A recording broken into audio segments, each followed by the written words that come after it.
Hello everyone, welcome to our Let's Play series of Pillars of Eternity 2. Deadfire. I was gonna say just Pillars of Eternity Deadfire. I think Obsidian is pushing really a lot the whole Deadfire thing. They have that on their Twitter handle and just like Obsidian hashtag Deadfire and all that sort of stuff. But yeah, this is Pillars of Eternity 2. You know it is, and we are done with it. Are we done with this? No, we're not. We didn't go to the Temple of Magran because we went over there and then went over there and then went to, we need to go down there again, but yeah. Also, this is the road south. That's where we're going, and we have places to be. So let's do this thing. And thank you so much for joining me. By the way, did I say that I'm grateful that you chose to join me? Ever grateful, because yeah, you are always joining me. Why? Why'd you come and again? Mark van der Beek. I don't know how to pronounce that J over there. Also, I can't know if that person over there was a talkative person. We have a forsaken cat, Podsy, little Podsy, over here. What is she like?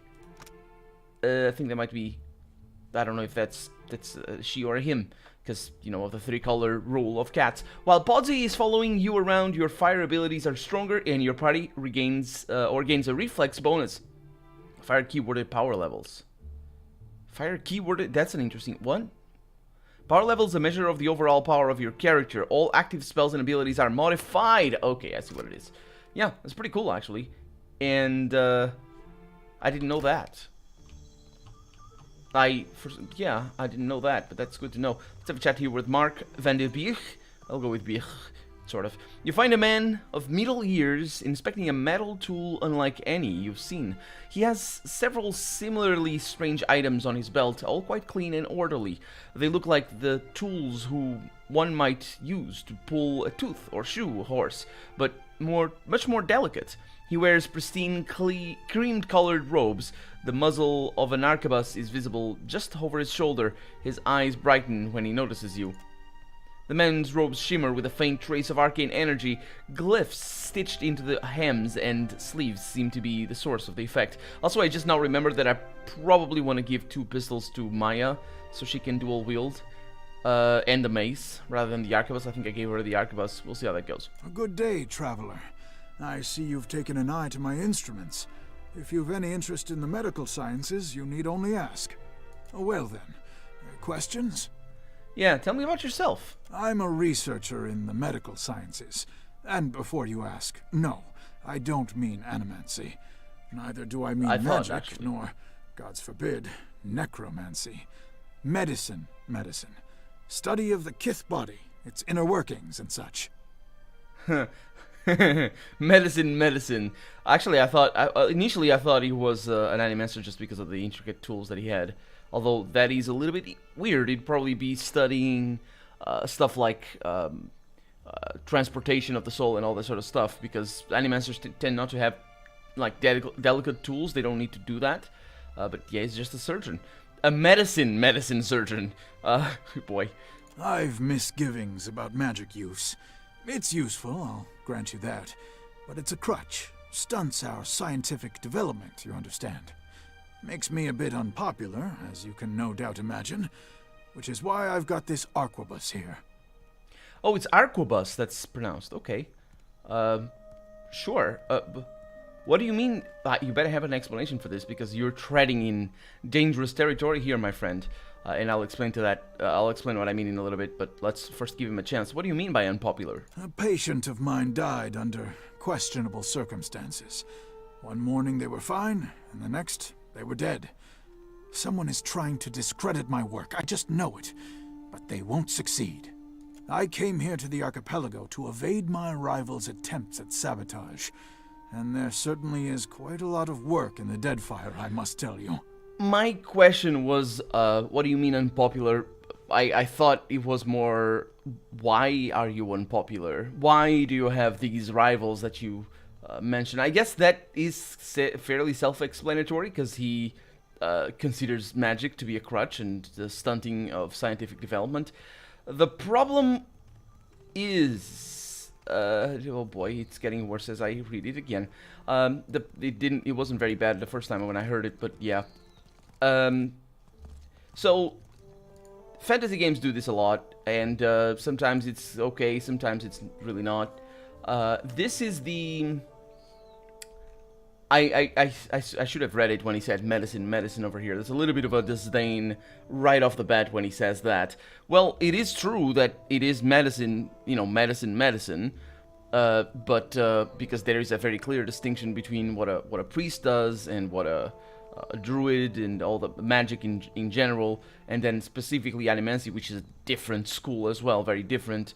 He makes a distinction for necromancy, which is still animancy. It's just used in a different way. It's still animancy. Necromancy is animancy, but magic is different. And the study of the body, and he puts it in the scientific development.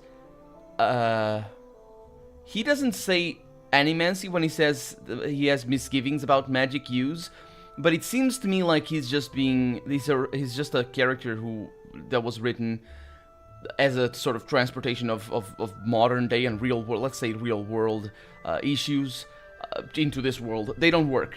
That doesn't work. I don't like that he doesn't reference animancy again. He sort of it seems that he's lumping it with magic, which is very much not the case.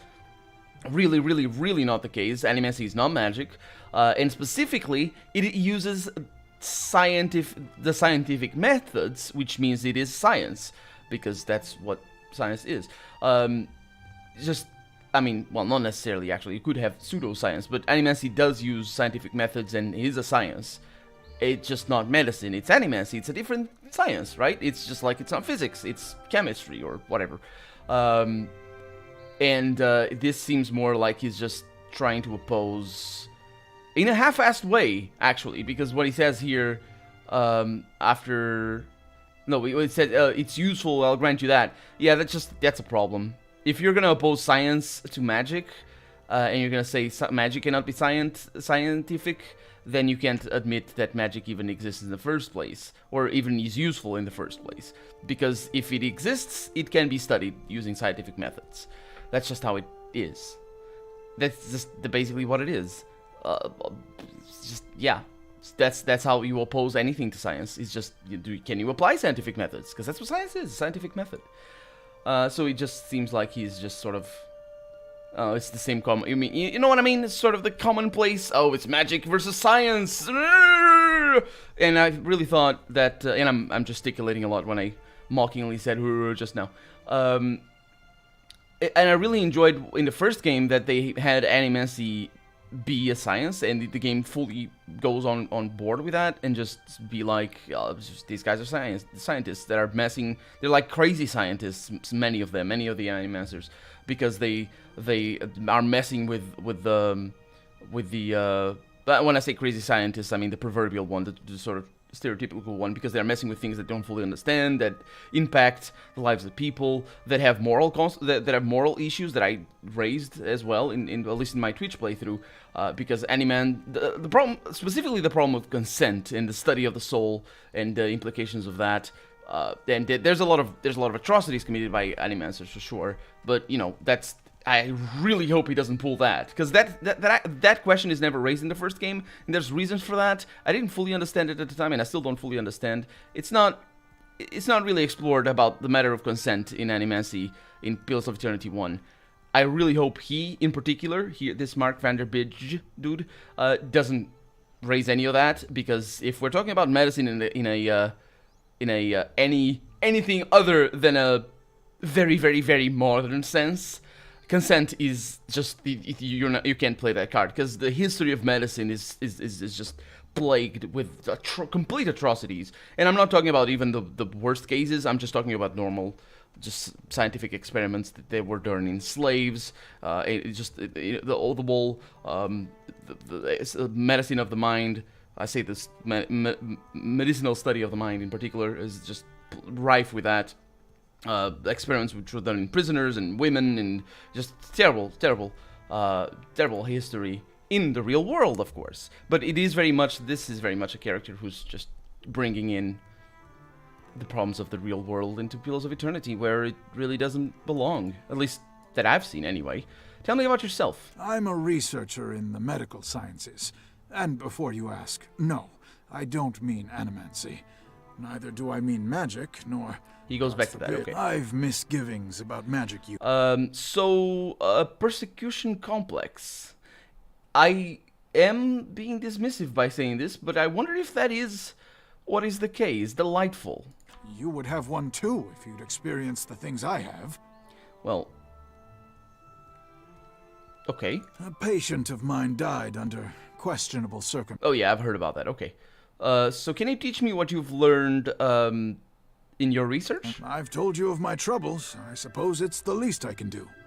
Settle in now. I've got a lecture prepared for just this occasion. Of course, it will cost you 3,000 copper. It is a good thing that he's... no, I don't think so. Should you change your mind, you'll find me here. Yeah. Alchemy and... what was the other one? I don't think I need that. I'll not go with that. And money is not that... I'm not that at ease with money. I can't actually... I don't know where it is in the inventory. Is it a... what? Where's money? Oh, there, right there. Okay, yeah, I don't have enough. But it is good that it's sort of a throwaway character. Maybe, in huge games like this, maybe it's just a matter of editorial oversight. Because, well, it's a complex world and you have many different... Like, Pillars of Eternity 1 is a very complex game in regards to the storyline in the world. And I admit fully that... Well, I admit fully, first off, that I don't know it properly. Because I mean, what we saw at the beginning of the Let's Play, that I didn't understand that the gods had been created by the Ingwithans. So right off the bat there. But specifically sort of on these sort of more metaphysical questions of the opposition of different ways of thinking in a made-up world, that's really hard to pull off and just to keep in a large group of writers that definitely made up this game. So let's see what this is. You there? Oh. What are you doing? I clicked. Do I know you? Oh, I know what I'm trying to do. Yeah. Muhai has passed. I'd like to commit her body to the flames. Muhai? Oh, he didn't know. I'm sorry. The priest's calm demeanor is shattered by his hissed utterance. He glances around you both. Muhai has broken with Wahana. The queen has forbade that any should have contact with her. Akira? She would be banished to the Undercity if not for her sickness. And now that has finished her. What does that mean? The sharing of resources among the tribe. For what do we let the Mataru rule us, if not to dispense Wahana in fairness? A group of the Wapua came to seek Muhai's counsel, for she was known as a great navigator. Muhai was of the Oweki before she came to Nekataka. The Oweki and Wapua were enemies for many years, before Queen Onekaza's time. Muhai misled the hunting party, and they were lost. All of us are Kahanga now. To harm Wapua is to harm Oweki. As Muhai turned her back upon her kin, so we were commanded to turn ours upon her. The Queen would have us join our tribes into one raised fist. She could not let Muhai's crime stand.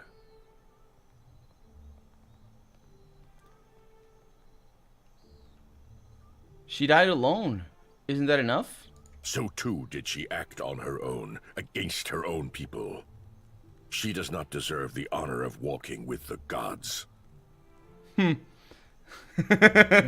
Oh, I will say that. The gods are nothing but trouble. There's no honor to be had. It is said that you are sworn to Rikuhu, to Berath. Well. Do they speak false? Yes, that... This is dangerous talk.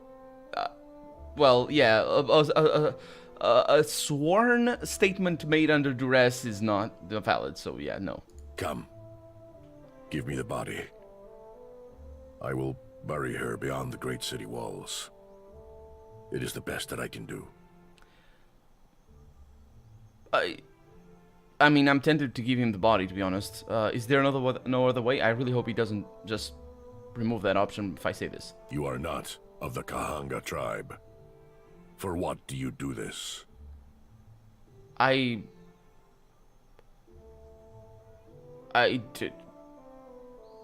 don't want to take his question as a not question. I feel sorry for her, I suppose. And I as well.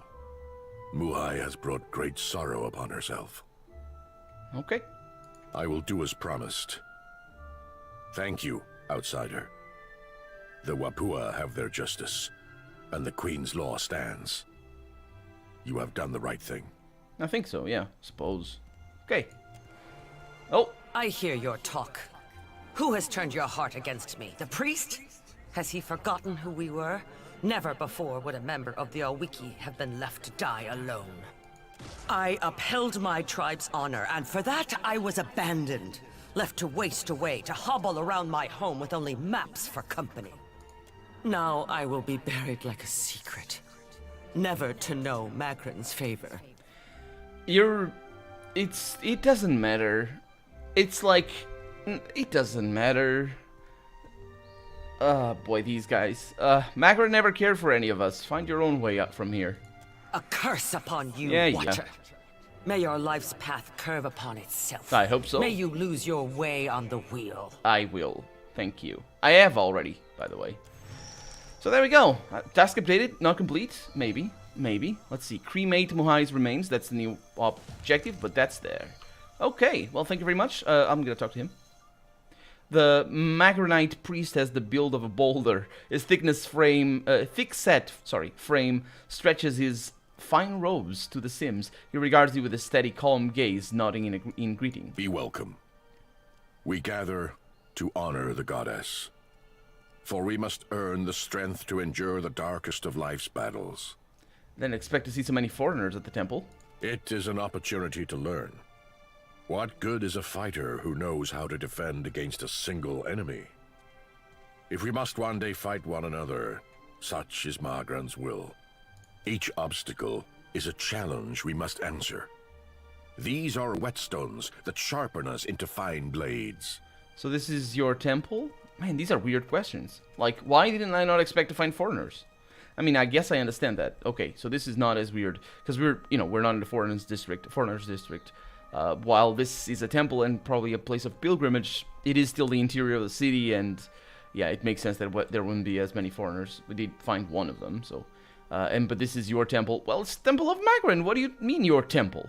Akira, rain and wind is a better teacher than any priest. A fighter accustomed to comfort earns only bruises.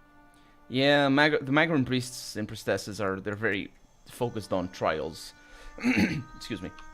They're all about, fire and burning but really this is not the temple I was expecting to be of Magran, considering the descriptions of the biggest temple, I suppose, that Durance gives us in the first game. Durance is very descriptive about the fires and the pits and the people who are burned day and night and things. Not burned to death, mind you. I recall them just being filled with soot. I think that's what he said, that there was soot all over. So we can go to the Brass Citadel. Fantastic. I'm pretty sure I don't need anything else here. We're still not going through our quests again, but we will. Eventually, we need to go over there, of course. Let's see. So the Golay over there is going to stay here, and we have the Brass Citadel for 1 hour and 14 minutes. Here we go. Oh. I suppose he might be loading during the travel. I was expecting it to be done, but it's a big area, so I suppose it's a big area. The Brass Citadel. That looks like an L to me. I know it's a C, but, The Brass Citadel over here. This reminds me of an area in Icewind Dale 2. Or is it? I think it is Icewind Dale 2. Halt. Oh, hi. What is your business at the Brass Citadel? It's a port. Is it a citadel? I didn't notice any citadel. I like the very drastic change in art style. I met Azanui Karu at the palace. You're the Watcher. The one who nearly caused a riot in Queensbirth. His mouth quirks in a grin. The Grand Secretary at Sura wants to meet you. His office is on the lower level of Imperial Command. Up the stairs. He points to the steps. Once you're inside, go downstairs through the room on the right. So what about the Hazanui? Her office is at the back of Imperial Command. She is busy organizing other matters, but I am sure she will grant you an audience. I thought there were going to be more options, though, because we saw so many at the beginning. Let's see. With sails unfurled and sword held high, to battle for glory and Rautai. What? Faithfully done, Emiani. Is she... Report to Wakoyo Nui when your hands and your temper have healed. Was that supposed to be a punishment? That's the last time I ship out with some soft-handed runt. Soft hand... What do you mean, hands? Is that a hot rock or something? Hey, Emeni? Come to gawk, too? My punishment's over, you know. I love that hat. That hat is the best. She looks away and crosses her arms carefully to hide her burned hands. It wasn't a red-hot cannonball, but it doesn't need to be red-hot for it to be burning, as we all know if we have ever picked up a hot plate. Well, one that burns us. Why are you holding a red-hot cannonball? And she glances back at you, a look of defiance in her eye. I punched my captain. Okay. Do you want to join me? I know it sounds weird, but I'm assuming your captain let you go, which means you need a ship, and I need people. Let's see what she says. Atta girl. Oh. I mean, yeah, well, Maya did... Thoughtful, showed he rubs a knuckle along the edge of her jaw. Worldly. It is worldly. See? It wasn't the other one. It might be, like, belong to a different category. Like, this, the icon is the category, and the name... Never mind that. And the name is just, you know, the subcategory. But it is Maya, the woman who said that she might be spying for me, again, well, spying me, on me is the word, and most likely is. It's as if the mere mention of the incident takes her back to it. Her face darkens with anger, and a bitter snarl transforms her features. Though maybe he shouldn't have insulted my aim. Like I don't know the difference between a smooth and rifled bore. You... Oh, he insinuated you were shooting with a smooth bored rifle? It's not a rifle then, if it's smooth, right? And she shakes her head. What are you going to do now? I'm not reporting back to Wakoyo, that's for sure. I crewed on mercenary ships before this. Come to think of it, that suited me better. Still a scramble root at heart, I guess. But I'm plenty experienced. Maybe I'll see if anyone's looking for an expert cannoneer. Yes, I could use an experienced cannoneer on my crew, please. She looks you up and down, considering your offer. Please say yes. Don't take this the wrong way, Oh, come but on. I only crew with captains I know. Either personally or by reputation. Well, we can get to know each other. It's fine. I'm sure you're capable. Nah. But I don't know enough about you. Yet. And her eyebrow quirks up in hopeful suggestion. Let's talk again when you've made a name for yourself. Okay, I'll kill a god and be back. After I don't need you. You must have sailed far to come here, says that person over there. A Tyro warrior. I thought it was a name. And we have an Orlan peddler over here. Hello. Hello there. Always nice to see another furry face around here. She winks. I've got all sorts of goods and supplies. Take a look before you head back out. Why are you working at a Rawatayan outpost? Because I'm from Rawatai. Or, to be more specific, my ancestral home's been part of the Empire for decades. Few generations now. Yeah, I was.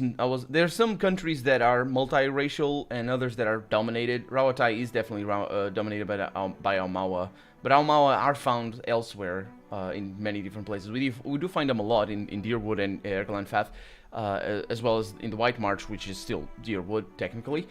Well, find a few of them of Aumaua, but Rawatai is the country.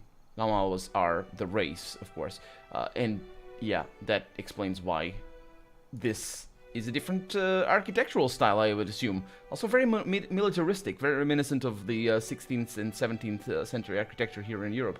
Or to be specific, her ancestral... Yeah, she'd read that already. I just started to read that for no reason. Yeah. How did your homeland become part of Rawatai? Ah, yeah, because they are expansionist. Huh.